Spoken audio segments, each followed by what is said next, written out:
अगर वो गीला रहता है तो उसमें अग्नि प्रकट हो सकती है क्या? जम के तो बोलो नहीं।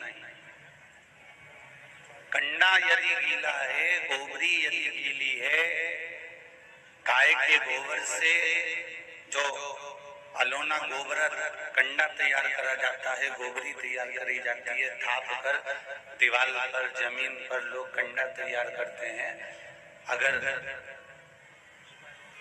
कंडा यदि गीला है, गोबरी यदि गीली है, तो उसमें अग्नि प्रकट नहीं होती।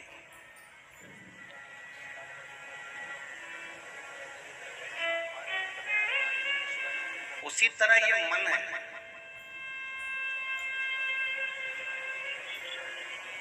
ये मन भी काम, लोभ, विषय, वासना, अहंकार, तृष्णा में अगर गीला पड़ा हुआ है तो ये निश्चित है कि इस मन में भी शिव के प्रति अग्नि प्रकट नहीं हो सकती। ये पक्का है। गीले कंडे में अग्नि प्रकट नहीं हो सकती तो ये सना हुआ मन, कहीं काम, कहीं लोभ, कहीं आसक्ति, कहीं वासना, कहीं तृष्णा, कहीं विषय, कहीं वस्तुएं, इसमें जो रमी हुई है, तो हम परमात्मा की ज्योत को, परमात्मा की भक्ति को, परमात्मा की अविरल भक्ति को हम कैसे प्राप्त कर सकते हैं?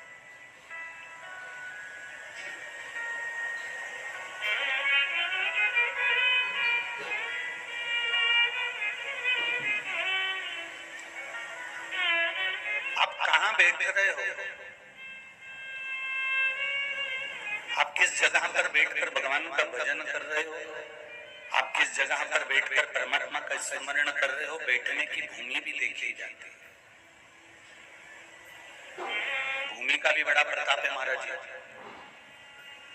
श्रवण कुमार एक बार अपने माँ बाप को लेकर जा रहे थे और माता पिता को ले जाते श्रवण कुमार जब माता पिता को लेकर चले, माता पिता को लेकर जा रहे थे, तभी एक जगह ऐसी आ गई जहां पर श्रवण कुमार ने अपने माता पिता को उस कावड़ में से नीचे उतार दिया और उतार कर कहा, नीचे उतरो, कावड़ से नीचे उतरो। अंधे माता पिता को कावड़ से नीचे उतार दिया और माता पिता से कहा, तुम आंख से अंधे हो, शरीर से नहीं।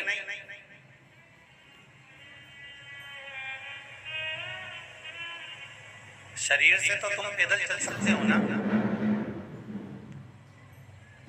इन पांवों से तो तुम पैदल चल सकते हो। उतरो नीचे। और श्रवण कुमार ने माता पिता को पालकी से, कावड़ से नीचे उतार दिया, उनका हाथ पकड़ा और उनको लेके आगे बढ़ गया। थोड़ी दूर जाने के बाद में श्रवण कुमार ने अपने माता पिता के चरणों को नमन करा, प्रणाम करा, पिताजी क्षमा करना, माँ क्षमा करना, मुझे नहीं मालूम था कि मुझे क्या हो गया था, वहां जाने के बाद मुझे क्रोध क्यों आ गया।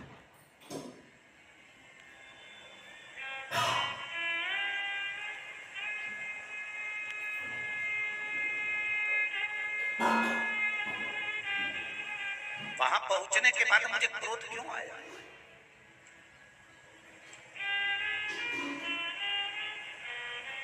जब मैं इतनी दूर आपको तीर्थ करा सका तो मात्र 300 मीटर की दूरी में मुझे इतना गुस्सा क्यों आया कि मैंने आपको पालकी से नीचे उतार दिया। श्रवण कुमार ने जब अपने माँ बाप से ये बात कही तो माता पिता ने कहा, गांव के लोगों को बुलाओ, मुझे उनसे बात करना। गांव के लोगों को बुलाया गया और गांव के लोगों को बुलाकर गांव के लोगों से श्रवण कुमार के माता पिता ने पूछा कि ये भूमि पर जहां तुम्हारे मकान बने हैं, ये गांव बना हुआ है, इस भूमि पर किसका राज्य था, कौन रहता था? तो कहा, ये भूमि एक असुर राक्षस की है, जिस भूमि पर इस असुर राक्षस ने अपने माता पिता को काट कर उसका रक्त पूरी जमीन पर छींटा था, ये वो असुर राक्षस की भूमि है।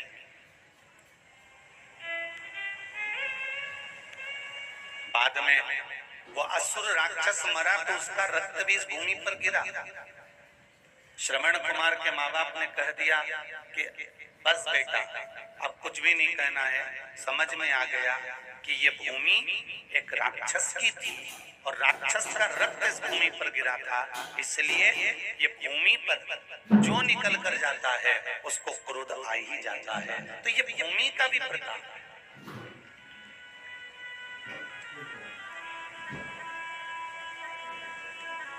किसी किसी मकान में, किसी किसी घर में, घर के लोग बाहर रहते हैं तो बड़े सुखी रहते हैं।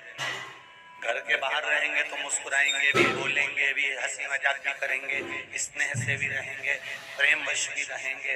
पर कई लोग घर के ऐसे रहते हैं कि उस घर में पांव रखा, अंदर गए और सबका मुंह भगोना हो गया, सबको क्रोध, कुछ न कुछ मुख से अपशब्द निकलना प्रारंभ।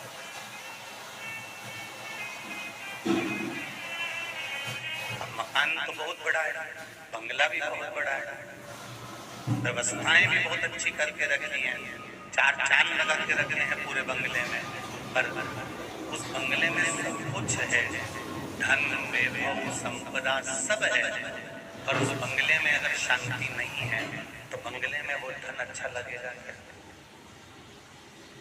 संपदा अच्छी लगेगी क्या? नहीं। दरवाजे पर कार कब शोभा देती है? जब तुम्हारे घर का बेटा संस्कारवान हो तो दरवाजे की कार भी शोभा देती है। दरवाजे की कार दरवाजे पर जब शोभा देती है जब तुम्हारे घर का बेटा संस्कारित हो, तुम्हारे घर की बेटियां संस्कारवान हो, तब दरवाजे की कार शोभा देती है। वरना दरवाजे पर कारों की लाइन लगी हुई है, ढेर लगा हुआ है, सब कुछ सुख है, और तुम्हारा बेटा, तुम्हारी बेटी, तुम्हारे परिवार के लोग अगर गलत संगत में पड़े हुए हैं तो लोग कार नहीं देखते, ये देखते हैं कि उनके घर के संस्कार कैसे।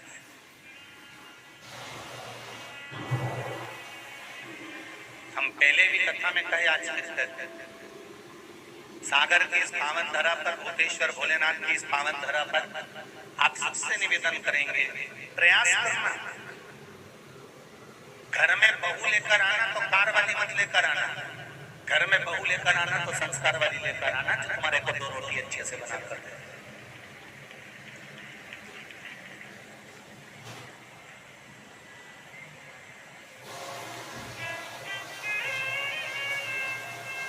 कार वाली टीवी,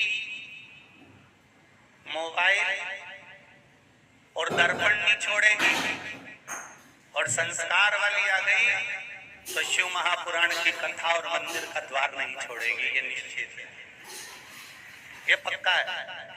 अगर संस्कारवान आ गई तो वो भगवान की कथा कभी नहीं छोड़ेगी, आगे लेकर कहेगी, मम्मी शिव महापुराण की कथा आ रही होगी, सियोर वाला महाराज कथा वाच रहा होगा, टीवी चालू कर दूं, आप भी सुनो, मैं भी सुनती हूँ। मम्मी आधे घंटे की निकल गई होगी, मम्मी चलो मैं तुम्हें लेकर चलती हूँ, अपने सागर में तो कथा हो रही है, 10 किलोमीटर की दूरी पर है, 15 किलोमीटर की दूरी पर है, 20 किलोमीटर की दूरी पर है। अरे बेटा कौन लेकर जाएगा, बेटे को दुकान से फुर्सत नहीं है, पति को ऑफिस से फुर्सत नहीं है, कथा में कौन लेकर जाएगा? बहू के गाड़ी मेरे को आती है, नीवी गाड़ी होगी, 10 रुपए लगाएंगे, ऑटो में बैठेंगे और कथा में जाएंगे, माँ चल मेरे साथ लेकर चलती हूँ, वो संस्कार वाली बहू।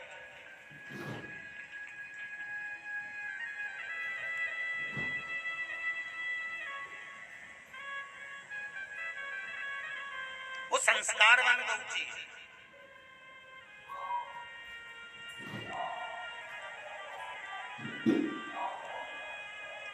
अब मालूम पड़े कार वाली तो लिया है, एक एक्सीडेंट हुआ उस कार का, अटाले में पड़ी है, कौन? कार, और बहू रुतबा उतना ही दिखाएगी, कार लाई थी, तुम्हें पूछना भी उतना ही पड़ेगा। भगवान से प्रार्थना करना कि प्रभु इतनी कृपा जरूर करना, मेरे विश्वनाथ, मेरे भोलेनाथ, मेरे त्रिकालदर्शी, मेरे कैलाशी, मेरे अविनाशी, इतनी दया जरूर करना कि ऐसी कृपा करना मैं मेरे बेटे की जब शादी करूं तो मुझे लड़की वालों से कोई धन ना लेना पड़े, मैं खुद आगे रहकर उस बेटी की भी शादी का खर्चा खुद कर दूं, ऐसा बनाना।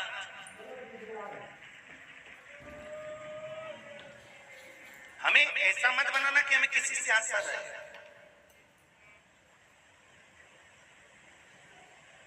हैदराबाद की कथा में कहा था, विश्वास सब पर करो, तुम्हारे कुटुंब पर, तुम्हारे कबीले पर, तुम्हारे रिश्तेदारों पर, तुम्हारे नातेदारों पर, तुम्हारे परिवार वालों पर विश्वास सब पर करो। और शिव महापुराण की कथा कहती है, भरोसा केवल देवाधिदेव महादेव पर करो कि वो मुझे संभाल लेगा।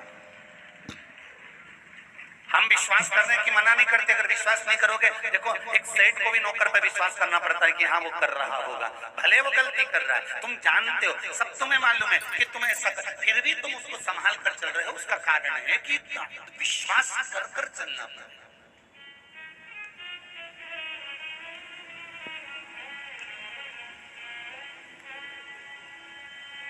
महाराज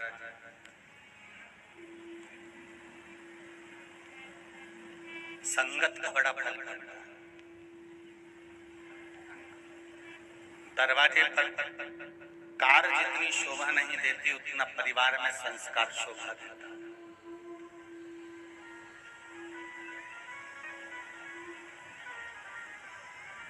एक कौवा उड़ते उड़ते मानसरोवर पर आ गया। बहुत सारे हंस बैठे हुए थे।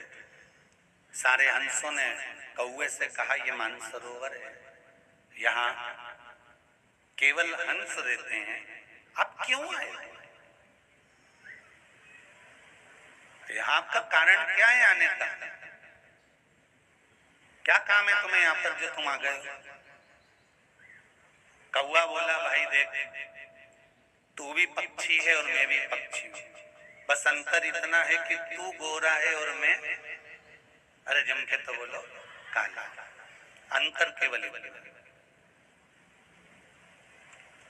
है तो एक ही समाज के ना, है तो एक ही जात के, है तो पक्षी।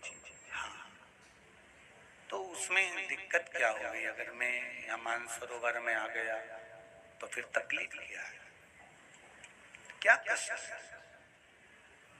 हंस ने कहा, भाई देख, ये मानसरोवर है और यहाँ पर केवल सत्संग करने वाले हंस ही रहते हैं। कौवे तू यहाँ से चले जा। कौवा नहीं गया। कौवा जिद कर कर अड़कर वहीं बैठा।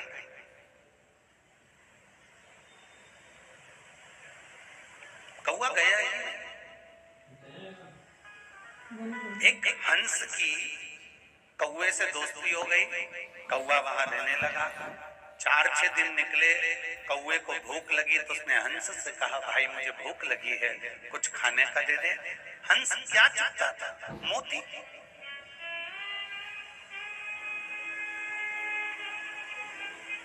हंस मोती चुगता था, इसलिए कौवे के लिए मोती निकाल कर लाकर कौवे को दिया, ले कौवे इसको खा ले। कौवे ने कहा, मैं इसको खाऊंगा तो मेरी चोंच टूट जाएगी, मैं मोती नहीं खा सकता, मैं मोती को नहीं निगल सकता, ये मोती मेरे काम का नहीं है। हंस ने कहा, भैया देख, हमारे पास तो यही है, क्योंकि हम हंस हैं इसलिए मोती ही चुगते हैं, हमारे पास तो यही है। अगर तुझे खाना हो तो खा, नहीं तो भूखा रह। कौवे ने जैसे ही मोती को उठाया और चोंच में लेकर उसको खाना चाहा तो मोती के कारण कौवे की चोंच टूट गई। कौवा भूखा रहने लगा, भूख के कारण बिलबिलाने लगा। तब कौवे ने हंस से कहा, भाई अब मैं यहाँ नहीं रह सकता, तू मेरे साथ, मैं जहाँ रहता हूँ वहां चल। कौवा हंस को लेकर पहुंच गया शमशान में, बड़ के पेड़ के ऊपर जाकर बैठ गया। एक राजकुमार उस बड़ के पेड़ के नीचे बैठे हुए थे और वट वृक्ष के नीचे जैसे राजकुमार बैठे हुए थे, कौए से हंस ने कहा, हंस बोला कौए मुझे भी यहाँ पर रहते रहते 2-3 दिन हो गए, मुझे भी भूख लगी है, तो कुछ ला कर दे मुझे। कौआ कहता अब भी ला कर देता हूँ। कौआ उड़ कर गया, एक मरा हुआ कुत्ता पड़ा था, कुत्ते के मांस को कौए ने उठाया, लेकर आया और लेकर आकर हंस से कहा ये ले खा ले। हंस बोला मैं मर जाऊंगा पर ये गंदी चीज नहीं खाऊंगा, ये मांस का मैं भोजन नहीं कर सकता, मैं इस मांस को नहीं खा सकता।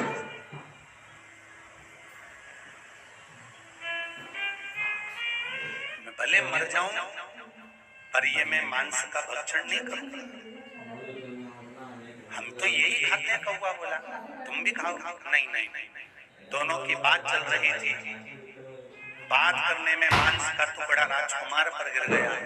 राजकुमार को क्रोध आया, उसने बाण साधा और जो तीर छोड़ा, छोड़ते से ही कौवा तो भाग गया, हंस को वो बाण लग गया, हंस जमीन पर गिर गया। राजकुमार हाथ जोड़कर बोले हंस देव मैंने तो बाण कौवे को मारा था, आपको लग गया, मैं क्षमा चाहता हूं। हंस ने राजकुमार से कहा गलती तुम्हारी नहीं है, गलती तो मेरी है कि मैंने दोस्ती भी करी तो ऐसे से करी कि गलत काम उसने करा और गलत काम कर कर वो तो भाग गया और जेल में मुझे धार कर पटक गया।